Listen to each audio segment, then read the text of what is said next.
Greetings friends, it's time for another Ask Me Anything video.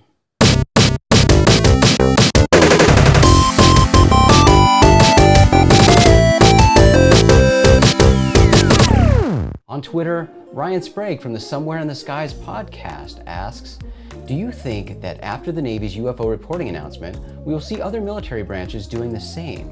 And do you think the public should be aware of the reports or investigations being done by the Navy? Thanks for the question, Ryan. If you don't know what Ryan's referring to, on April 23rd, Politico published a story titled U.S. Navy Drafting New Guidelines for Reporting UFOs. This article essentially explains how the U.S. Navy has drafted new guidelines for pilots and other personnel to report encounters with unidentified aircraft in an effort to create a formal reporting process. Although the Navy already investigated UFOs reported by its personnel, the process apparently wasn't very clear and needed revising. On May 1st, the Washington Post published a story explaining that the Navy doesn't plan to make any of the information from the UFO reports they receive available to the public. Now, to answer your question, Ryan, of course, like the Navy, other military branches already have procedures for reporting UFOs. Do I think we'll see other branches making some public announcement about revising those procedures? I don't really think so, but it's certainly possible. There's certainly no need for other branches to chime in here. But what might drive a branch to comment or acknowledge revisions is hounding from journalists, right? That's really what spawns comments like this anyway. Journalists reaching out to spokespeople for comments, asking questions related to particular stories. So we might see something as a result of that.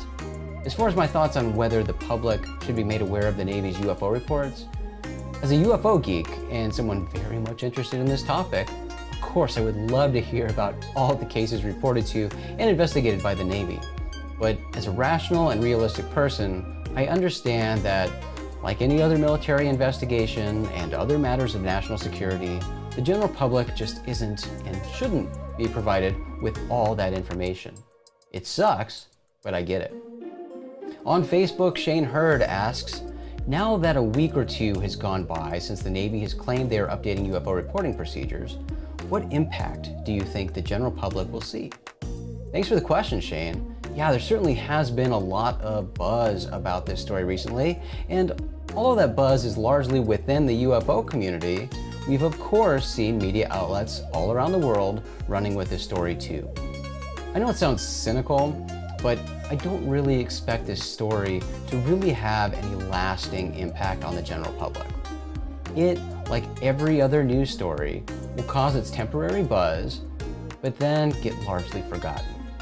I certainly hope it's raised some eyebrows in the general public, making people aware that our military protectors, as awesome as they are, can and do encounter objects in our airspace they can't identify, and it can't intercept either.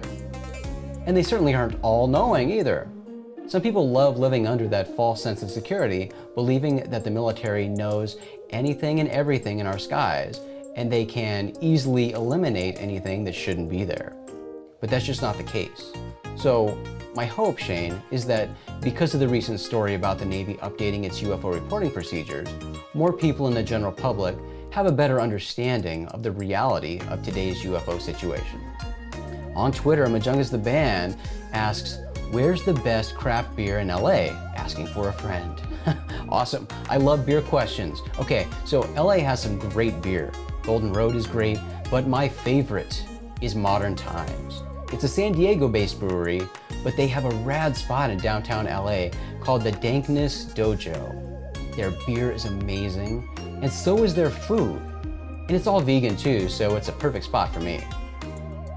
On Facebook, Audrey Rowden asks, how does it feel to be on the same bill as William Shatner? See you at AlienCon. Aw, that's awesome, Audrey. Very cool that you'll be at AlienCon. So for those who aren't familiar with AlienCon, this is a massive convention that's essentially an Ancient Aliens fan fest. It's put on by the people who create Ancient Aliens. All the personalities from that show will be there. And they also have various celebrity guests and other guests providing a wide range of programming. AlienCon LA takes place June 21st to the 23rd at the Los Angeles Convention Center. I've spoken at AlienCon before, and I'll be speaking again at AlienCon LA. And William Shatner is one of the celebrity guests at AlienCon LA. It is extremely cool to be on the same bill as the Shat for sure. I speak at various Comic-Cons and pop culture events across the country, so it's certainly possible that I've spoken at an event where Bill Shatner was speaking as well in the past, but I'm not sure. Regardless, very cool to have him coming out to AlienCon. And if you want to check out AlienCon, all the info is at thealiencon.com. And if you use the code UNKNOWN, you'll save $10 on your ticket purchase. Thanks for the question, Audrey. I'll see you in LA. On Facebook, Jeremy Corbell asks, how much does a woodchuck chuck? Well, see, Jeremy, this is the question I can't answer because, like you, I live in the desert. We don't really have woodchucks. I mean, we do have relatives like ground squirrels, but still, I don't feel qualified to offer an answer. I will say, however, that they can't chuck nearly as much as humans because humans are horrible and we chuck so much junk into landfills all the time. I feel like no matter how much woodchucks chuck, it's gotta be less than humans. Any animal is, by default, better than humans because, let's face it, humans are pretty awful and animals are pretty awesome. On Facebook, JJ Buckner asks, don't you think that changing the name UFO to UAP, that we're losing a bit of the original narrative? Who wants UFO history to go away? Not me. Great question, thanks for bringing this up. There's been a noticeable amount of discussion lately about the term UFO. My friend and colleague at Rogue Planet, Shane Hurd, and I recently brought this up on a recent episode of our UFO podcast, Unknown, and I'm not really going to get too much into it here, but I'll certainly cover it more in more detail in the future. But to briefly touch on it today, I'm firmly behind the term UFO. I understand the issues people have with UFO, the baggage associated with the term. I understand how some people don't like using UFO to describe unknown objects in the sky, worrying about the stigma and even the pop culture sci-fi affiliations with the term UFO. I think some people overcomplicate UFOs. And I think some people worry too much about the UFO subject being frail, being a delicate flower that needs protecting, and it could crumble at any second. I think all that's silly. And I also know that when it comes to all these other suggested terms like UAP for unidentified aerial phenomena, journalists, researchers, or anyone else using these terms always has to eventually come back and explain that UAP equals UFO. People know UFO, people understand UFO, and it appropriately describes what we're talking about when we're talking about unknown objects in the sky. That's why Captain Ed Ruppelt came up with his fitting acronym back in the 50s when he headed the Air Force's official UFO study. Yes, there are anomalous things in the sky that aren't necessarily flying, but those don't always need to be grouped in with UFOs just because they're in the sky. It's just like ghosts, Bigfoot, or anything else paranormal.